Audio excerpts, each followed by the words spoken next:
There may be more commuters catching a ride now than when the pandemic first hit, but the services have decreased for sure. ask just about any rider. It's just become harder for anybody to get around this city. I call it the turtle bus. Could never be on time. Montreal recently scrapped its promise on select bus routes of a 10-minute wait tops. While in Halifax, transit officials cut back or canceled dozens of journeys altogether. To remove service to try to alleviate the shortage in staff is putting a Band-Aid on a mortal wound.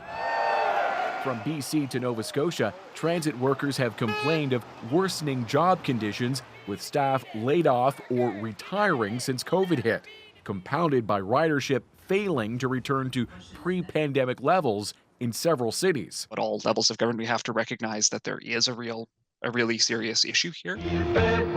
For generations, public transit was sold as a cheaper and greener option, a commute worth singing about in the early days of Montreal's metro.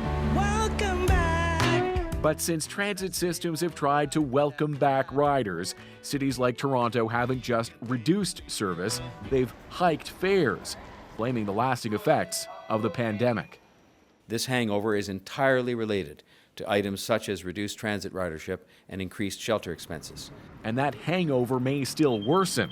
This transit consultant is warning of what he calls a death spiral, potentially affecting public transit for years to come. When ridership goes down, you have less money, and so the instinct is to cut service, and then cutting service directly leads to less rides, and then you get less fare income, and so on and so on.